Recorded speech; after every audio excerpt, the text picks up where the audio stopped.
अशोक खरातचं दृश्य आता इथे आपण पाहतोय, त्याला कोर्टात हजर करण्यात आलं एसआयटी टीम कडून।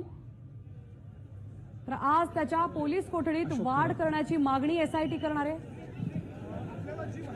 आता नुकताच आलेल्या अपडेटनुसार खरातला 14 दिवसांची न्यायालयीन कोठडी आता खरातला सुनावण्यात आली आहे। भोंदू खरातला आज पोलीस कोठडी वाढवण्यात यावी यासाठी कोर्टात हजर करण्यात आलं होतं। एसआयटीची टीमही तिथे दाखल झाली होती।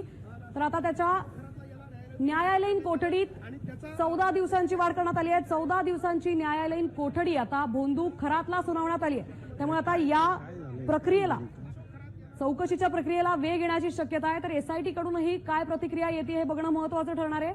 भोंदू खरातला आता 14 दिवसांची न्यायालयीन कोठडी सुनावण्यात आली आहे। भोंदू खरातला 14 दिवसांची न्यायालयीन कोठडी सुनावण्यात आली आहे। काही वेळापूर्वीच त्याला कोर्टात हजर करण्यात आलं होतं। अनेक गुन्ह्यांचे आरोप आता त्याच्यावर आहेत।